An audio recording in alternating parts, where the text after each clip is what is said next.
Hello friends, I am Sumitra and welcome to tech Manthan. तो आज हम इस वीडियो में ये बिल्कुल बात नहीं करने वाले हैं कि सीटेट कब होगा, अक्टूबर में होगा, नवंबर में होगा, दिसंबर में होगा, क्योंकि ये सब इन्फॉर्मेशन के लिए तो और सारे मेरे कई शिक्षक मित्र हैं जो हर चौथे दिन वीडियो डाल ही देते हैं सीटेट के बारे में। और उसके अंदर ये होता है कि किसी को नहीं पता सीटेट कब होगा, है ना। तो एक्चुअल में रियलिटी यही है कि फ़िलहाल किसी को नहीं पता है कि सीटेट कब होगा।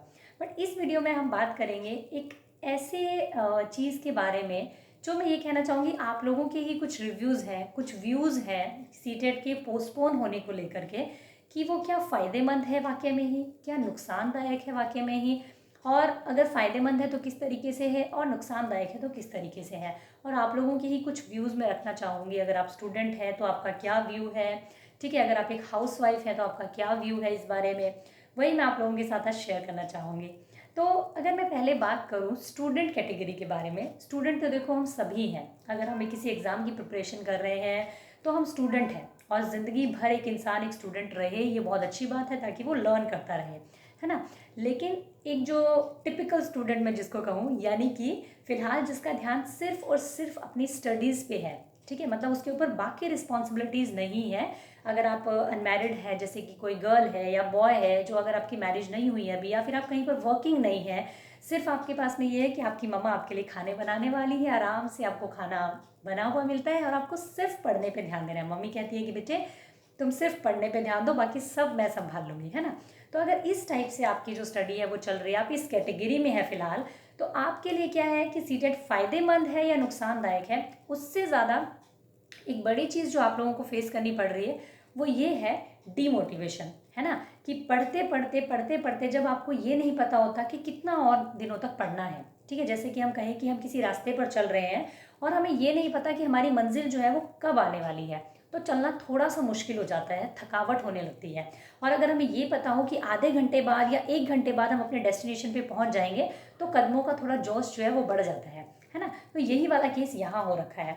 बट मैं आप लोगों को एक बात ज़रूर कहना चाहूँगी स्टूडेंट, आप लोगों को थोड़ा सा डिमोटिवेशन यहाँ पे हो सकता है कि भाई स्टूडेंट पता नहीं कब होगा सीटेट, कब नहीं होगा, मतलब इसके बारे में कुछ कहा नहीं जा सकता अभी। बट आप लोगों को मोटिवेट करने के लिए एक लाइन ज़रूर ध्यान कीजिए कि सीटेट होगा तो ज़रूर, है ना। ये तो हम सब जानते हैं, ऐसा तो नहीं है कि इस मतलब जगह से, हमारी इस पृथ्वी से सीटेट नाम की चीज़ ख़त्म हो चुकी है। तब तो चलो हम कहें कि चलो हमने इतनी मेहनत की और अब तो सीटेट नाम की चीज़ होगी ही नहीं, या आगे टीचर्स बनेंगे नहीं हम लोग, ये अपॉर्चुनिटी ख़त्म हो चुकी है, तब डीमोटिवेट होने वाली बात है। और तब भी क्यों डीमोटिवेट होना है, फिर कुछ और सोचेंगे जहाँ पे हम कामयाब हो सकते हैं, है ना। तो ये वाली बात है, सीटेट ख़त्म तो होने नहीं जा रहा है, होगा ज़रूर होगा, 2 महीने रुक के होगा, 3 महीने रुक के होगा, कब तक नहीं होगा, होगा, वो तो होना ही है, गवर्नमेंट को लेना ही है। तो इसलिए डीमोटिवेट होने वाली बात नहीं है। जहाँ आप 3 घंटे पढ़ते थे सीटेट को लेकर के, वहाँ भी आपको 1 घंटा पढ़ना है। और अगर आपने बिल्कुल टिप्स पे तैयारी कर ली है सीटेट की, भाई बहुत ज़्यादा ही पढ़ लिया और मुझे तो मतलब आज पेपर हो जाए तो मैं देने चला जाऊँगा या चली जाऊँगी, तो आप केवीएस की प्रिपरेशन कर सकते हैं। 1 घंटा आप सीटेट को दीजिए। उसके अलावा और कितने सब्जेक्ट्स हैं, सीटेट पे तो हमें नहीं रुकना है, आगे चलना है हमें, तो केवीएस की प्रिपरेशन करनी है। तो अपना सीटेट को 1 घंटा दीजिए, रिवीजन कीजिए। उसके अलावा मैथ्स में अपने काम कीजिए, रीजनिंग पे काम कीजिए, बाकी जो सब्जेक्ट्स हैं केवीएस के लिए उस पर काम कीजिए। तो एक बहुत ही बेहतर अपॉर्चुनिटी है आप लोगों के लिए जिनको एक टाइम मिल पाया है थोड़ा इसको लेकर के। दूसरा पॉइंट ऑफ व्यू मैं रखना चाहूँगी, जो हाउसवाइफ्स हैं, ठीक है, या फिर जो वर्किंग में है, अगर फीमेल है तो हाउसवाइफ्स हैं, मेल है तो अगर वर्किंग में है, जो बॉयज़ हैं कोई वर्क साथ साथ कुछ जॉब करते हैं पार्ट टाइम और साथ में प्रिपरेशन कर रहे हैं, उनके लिए यहाँ पे एक प्रॉब्लम आप देखेंगे। अगर एक जब हमने हैशटैग टीचर्स के लिए चलाया था, तो वहाँ मेरे पास एक मैसेज आया था, एक हाउसवाइफ ही थी शायद, वो लर्नर जो थी वो, तो उन्होंने मुझे कहा था कि मैम अच्छी बात है आप ये चला रहे हैं और एक कैलेंडर जो है अपडेट होना भी चाहिए। उनका कहने का मतलब ये था कि, लेकिन फिर भी बोला फ़िलहाल मैं एग्ज़ाम के लिए प्रिपेयर नहीं हूँ। पता है फ्रेंड्स क्या होता है, हाउसवाइफ्स का हम किस तरीके से मैनेज करते हैं चीज़ों को, कि हम एक स्लॉट निकालते हैं, एक टाइम का एक स्लॉट पढ़ने के लिए, बाकी सारे घर के काम, फिर जो आपके बच्चे हैं जिनके, उनसे, तो हम एक स्लॉट निकालते हैं पढ़ने के लिए अपना टाइम टेबल का। उसमें क्या हुआ है कि पिछले कुछ दिनों में कोरोना की वजह से और वर्क फ्रॉम होम की वजह से पूरा टाइम टेबल जो है उनका एकदम अस्त व्यस्त हो चुका है। तो उनको क्या है, अपनी स्टडीज़ के लिए टाइम नहीं मिल पाया। जैसे ही चीज़ें नॉर्मल होंगी तो शायद वो अच्छे से अपनी प्रिपरेशन कर पाएंगे। तो उनके लिए क्या है, कुछ लोगों के लिए, कुछ मतलब उनके लिए ये एक फ़ायदेमंद चीज़ रही है कि सीटेट जो है थोड़ा सा पोस्टपोन हो गया और हमें टाइम मिल गया थोड़ा सा और जो है चीज़ों को तैयार करने का। ठीक है, इसी तरीके से आप बहुत सारे जो एक का मेरे पास मैसेज आया कि जिस टाइम हम ये अनाउंस कर रहे थे कि वाह सीटेट अभी फ़िलहाल नहीं हो रहा है, ये तलवार जो हमारे सर पे लटक रही थी होगा नहीं होगा, तो सीटेट आपका पोस्टपोन हो चुका है। तो मेरे पास एक मैसेज आया कि इतना खुश होने वाली मेरे लिए इसमें कोई बात नहीं है, क्योंकि मैं फ़िलहाल प्रेग्नेंट हूँ और मैं ये सीटेट अभी देना चाहती थी, अब मैं नहीं दे पाई तो पता नहीं मैं कब दे पाऊँगी आगे। ठीक है, तो उनका पॉइंट ऑफ व्यू एक अलग था कि सीटेट उसी टाइम हो जाना चाहिए था तो बेटर था। एक और अगर मैं बात कहूँ, जिस टाइम मैं अपनी सिचुएशन की बात करूँ, जब मैं प्रेग्नेंट थी और सीटेट होने वाला था, तो मैं ये चाहती थी कि ये पोस्टपोन हो जाए किसी तरीके से, तो मेरा मतलब बीच में ना रह जाए। ठीक है, उस टाइमिंग में कुछ ऐसा सिचुएशन था, मैं चाहती थी कि ये पोस्टपोन हो जाए काश, क्योंकि अभी मैं इसको नहीं दे पाऊँगी। ठीक है, ये 2016 की बात है, तब की बात है ये, बट मैं दे पाई थी। खैर उस टाइम पे भी मैंने सीटेट दिया था और क्लियर भी हो गया था मेरा।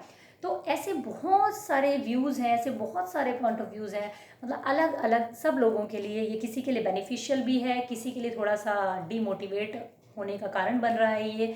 तो लेकिन फ्रेंड्स एक चीज़ आप हमेशा ध्यान रखिए, कोई भी चीज़ 100% गलत और 100% सही नहीं होती है कभी भी। आप लोगों के लिए कुछ अच्छे के लिए ही हुआ है, शायद ये जो हुआ है पोस्टपोन हुआ है। फर्स्ट ऑफ ऑल कोरोना है, आपकी हेल्थ है, वो तो सबसे प्राइमरी रीज़न है ही। उसके अलावा ये बहुत सारे पॉइंट ऑफ व्यूज़ थे जो मेरे सामने आए हैं, जो मैंने सोचा कि आप लोगों के साथ में शेयर किया जाए, तो आप लोग थोड़ा सा मोटिवेट फील करेंगे कि इस एग्ज़ाम की प्रिपरेशन तो आपको हर हाल में करनी ही है। अगर आपको टीचर बनना है देन आपको सीटेट देना ही है, तो इसमें डिमोटिवेट होने वाली तो कोई बात ही नहीं है। लेकिन ये ह्यूमन माइंड है हमारा, जो 24 घंटे मोटिवेट ऑब्वियसली नहीं रह सकता है। ठीक है, उसको थोड़ी सी ज़रूरत होती है कई बार एक पुश करने की। ठीक है, तो मेरी कोशिश रही है कि आप लोगों को थोड़ा सा मतलब हौसला मिल पाए, तो इस वीडियो को बनाने का सिर्फ इतना सा ही रीज़न था। दूसरी बात मैं ये कहूँगी फ्रेंड्स कि आप स्लोली एंड स्टडीली, आपने टॉर्टोइज और हेयर की स्टोरी तो सुनी होगी, तो स्लोली एंड स्टडीली टॉर्टोइज की तरह अपनी प्रैक्टिस आप जारी रखिए, अपने कोर्स को आप करते रहिए, क्योंकि धीरे धीरे करते रहेंगे तो क्या होगा कि आप भूलेंगे नहीं कि खरगोश वाली हरकत करेंगे कि पेपर 1 महीने पहले है तब तो हम दौड़ेंगे, और अगर अभी नहीं है तो हम आराम से खर्राटे मार के सो जाएंगे। तो जिस दिन सीटेट अचानक से आ जाएगा तो आप फिर रेस को जीत नहीं पाएंगे, आप उसमें पीछे रह जाएंगे, बिल्कुल एकदम खरगोश की तरह, है ना। तो इसीलिए अपनी प्रिपरेशन को जारी रखिए, अपना हौसला बुलंद रखिए बिल्कुल, और अपनी प्रिपरेशन करते रहिए। आज के लिए बस इतना ही। Thank you, keep learning, keep supporting. I hope कि ये वीडियो आपको थोड़ा सा हेल्प कर पाए अपनी प्रिपरेशन को जारी रखने के लिए, आपको मोटिवेट करने के लिए। Thank you. अगर आपको ये वीडियो पसंद आया हो तो ज़रूर आप उन लोगों तक पहुंचाइए जिन्हें कि ये बहुत सारे माइंड में क्वेश्चंस आते हैं कि ये सीटेट पोस्टपोन क्यों हो गया, नहीं होना चाहिए था, या हो गया तो अच्छा हो गया। Thank you so much. Keep learning, keep supporting and keep sharing.